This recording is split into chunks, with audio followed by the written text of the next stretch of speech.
جی جی مولانا صاحب، آپ سے آخر میں جو بھی ہمارے مہمانان آتے ہیں ہم ان سے ریکویسٹ کرتے ہیں، آپ سے بھی کریں گے کہ رہبر شہید سے اپنے دل کی بات اس طرح سمجھتے ہوئے کہ انہیں مخاطب کرتے ہوئے کہ وہ میرے سامنے موجود ہیں، اور اپنے دل کی بات یا ان کی شہادت کے بعد بھی اپنے دل کی بات رہبر شہید سے 10 سے 15 سیکنڈ میں، اور اس کے بعد ایرانی قوم کو آپ کیا پیغام دینا چاہیں گے؟ 39 دن کی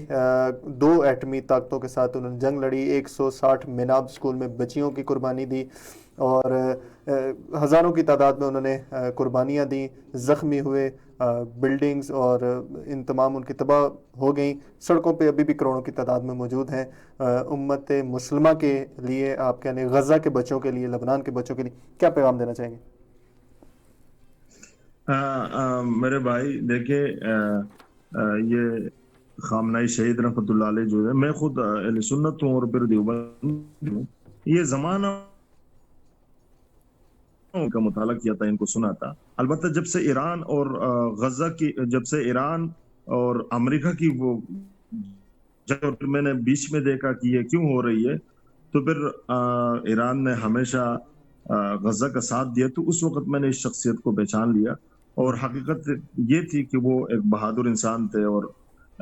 میں سمجھتا ہوں کہ شیعہ سنی فسادات کے ختم ہونے کے لیے اس نے ایسے ایسے فتوے دیے تھے، یہ فساد ختم ہو، اور جو دشمن ہمیں لڑا رہے ہیں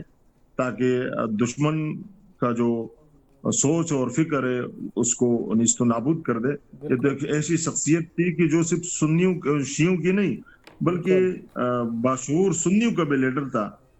تو میں سمجھتا ہوں کہ ہر ایک اس کو اپنا رہبر مانتا ہے، اس لیے کہ وہ واحد ہے کہ جس نے اسلام کے علم کو بلند کیا اور پوری امت مسلمہ کے اندر مسلمانوں کی جو ہے نا رہبری کی۔ اور دوسری بات جو آپ نے پوچھی کہ میں نے ایرانی قوم کو اور پھر ایرانی عوام کو دیکھا کہ چند چیزیں میں نے نوٹ کی ہے کہ ان لوگوں نے اپنے خون سے اور اپنے جنگی حالات سے دنیا کو چند پیغامات دیے ہیں، میں آپ کو ذرا دہراؤں۔ ایک تو یہ ہے کہ شہادت جب سر پر ہو تو پھر گلی گوچوں میں گانے بجانے کے بجائے قرآنی آیات کے ورد سے خون کو گرمایا جاتا ہے۔ اور آپ نے دیکھا کہ ایرانی جتنے بھی حکمران ہیں، وزیر داخلہ اور وزیر خارجہ، وہ کبھی کبھی جب میزائل پھینکتے تھے تو قرآن کی آیات لکھتے تھے۔ اور دوسری بات یہ ہے کہ جب شہادت کی تمنا جس کے دل میں ہو تو وہ دشمن ان کے حوصلے کو پس نہیں کر سکتا۔ اور ایک جو سب سے بڑی بات میں نے دیکھی کہ جس کے کردار میں حیدری کردار ہو اور امام حسین کا صبر ہو اور کربلا کے واقعات شامل ہو جن کے نصاب میں، تو وہ کبھی سرنگو نہیں ہو سکتی۔ اور سب سے پہلے اور سب سے بڑی بات کہ خامنۂ رہبر اعظم کے بارے میں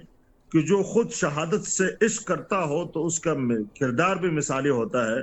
اور جو حکمران خود غرض نہ ہو تو کسی پروپیگنڈے سے، بیرونی پروپیگنڈے سے ان کی حوصلے کی پسپائی نہیں ہوتی۔ اور جو سب سے بڑی بات یہ ہے کہ حالت جنگ میں نفسا اور نفسی کے بجائے وہ ایک منظم اور دوسرے مسلمانوں کی خاطر جان اور جانی اور مالی قربانی اور احساس ہیں۔ آپ نے دیکھا کہ میں نے سنا کہ 1 کروڑ سے زیادہ لوگوں نے اپنے نام لکھوا دیے کہ ہم 3 کروڑ سے زیادہ اکیلے جان قربان کرنے کے لیے تیار ہے، کہ 57 مسلم ممالک امریکہ کی غلامی سے نکلے، اور 3 ان کروڑ لوگوں نے سے اپنے زیادہ نام لوگوں نے لکھوا دیے تھے۔ اپنا اور نام بیچ میں درج تو میں نے کرایا۔ یہ بھی دیکھا ایرانی خواتین ہو یا مرد ہو، وہ روڈوں پر نکل کر دنیا کو بتانا چاہ رہے تھے اور ایران سے بھی کہنا چاہ رہے تھے کہ آپ جنگ کو نہ روکے،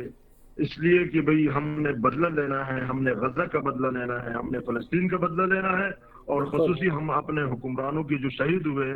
ہم نے ان کا بدلہ لینا ہے۔ تو یہ چیزیں ہم نے اس جنگ میں ایرانی قوم سے سیکھی ہے۔ نہایت ممنون، مشکور ہوں مولانا صاحب اپنی جانب سے، اپنے مہمانان گرامی کی جانب سے، اپنی میڈیا ٹیم کی جانب سے، کہ آپ نے اپنا نہایت قیمتی وقت عنایت فرمایا اور ہماری اس لائیو ٹرانسمیشن کا حصہ بنے۔ السلام علیکم ورحمۃ اللہ۔